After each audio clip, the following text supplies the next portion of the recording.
En aquel tiempo en que la guerra que iba a consumir el mundo era una preocupación, pero todavía no un hecho, un hombre especial llamó la atención del ejército de Estados Unidos.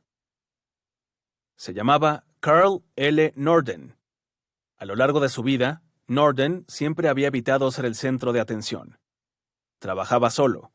De vez en cuando, en épocas cruciales, regresaba a Europa para trastear y soñar en la mesa de la cocina de su madre. Montó un negocio con cientos de empleados. Cuando acabó la guerra lo dejó todo atrás. Nadie ha hecho una biografía completa de Norden. No hay artículos sobre él. Tampoco hay estatuas en su honor, ni siquiera en los Países Bajos, su país natal, ni en Suiza, donde pasó su vida. Y menos aún en Manhattan, donde llevó a cabo su trabajo más importante. Norden influyó en el curso de la guerra y dio pie a un sueño que permanecería vivo el resto del siglo. Parece imposible que alguien dejara una marca tan profunda en el mundo como lo hizo Norden y después desapareciera como por ensalmo. Aún así, es lo que hizo él. En un manual técnico de 352 páginas sobre el invento de Norden, solo hay una frase dedicada a su persona. Al señor Norden le gustaba pasar el rato en el taller, a veces hasta 18 horas al día. Eso es todo. Así que antes de empezar a hablar del sueño de Norden y sus consecuencias, el efecto que Norden causaría en toda una generación, hablemos un poco de él. Le pregunté al profesor Stephen L. McFarland, uno de los pocos historiadores, tal vez el único, que realmente ha indagado en la historia de Carl Norden, por qué había tan poca documentación sobre ese inventor. El profesor me respondió que principalmente se debe a que él exigió absoluto secreto. Después me describió al hombre en cuestión. Bien, era de trato extremadamente arduo. Tenía un ego mucho más grande que el de cualquier persona que yo haya podido conocer. Y digo podido porque, obviamente, no llegué a conocer a Norden. Norden era holandés. Nació en lo que hoy en día es Indonesia, una antigua colonia holandesa. Pasó 3 años como aprendiz en un taller de maquinaria en Suiza, después se licenció en la prestigiosa Escuela Federal Politécnica de Zúrich, donde tuvo por compañero de clase a Vladimir Lenin. Norden era esbelto, apuesto incluso. Vestía traje de 3 piezas.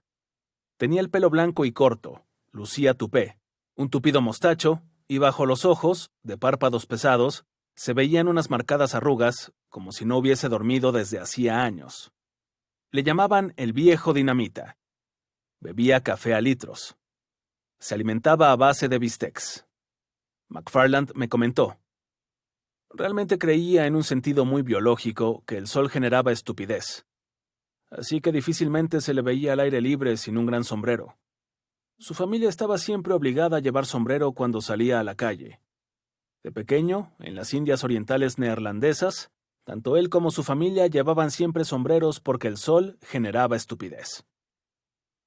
McFarland escribió que Norden leía a Dickens con avidez en busca de revelaciones sobre la vida de los desfavorecidos y a Thoreau para debatir sobre la vida sencilla. Odiaba pagar impuestos. Creía que Franklin Roosevelt era el demonio. McFarland describió de este modo hasta qué punto Norden podía ser gruñón.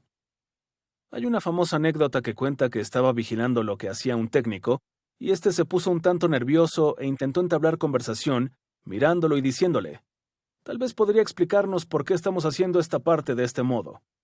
Y Norden, después de sacarse el puro de la boca, le gritó con todas sus fuerzas, «Hay 100,000 razones que explican por qué diseñé esta parte así, y ninguna de ellas es de su maldita incumbencia». Así era como trataba a sus empleados. Sin duda, era el viejo dinamita. McFarland siguió hablándome del perfeccionismo de Norden. Los gastos no importaban. El asunto consistía en hacerlo lo más perfecto posible. He visto la inteligencia de los ingenieros y lo que son capaces de hacer, pero todos destacan siempre la importancia de estudiar lo que se ha hecho anteriormente. La actitud de Norden era, no quiero ir a hablar de eso. Lo único que necesitaba era una hoja de papel en blanco, un lápiz y un par de libros de ingeniería llenos de fórmulas para solucionar algunos problemas matemáticos.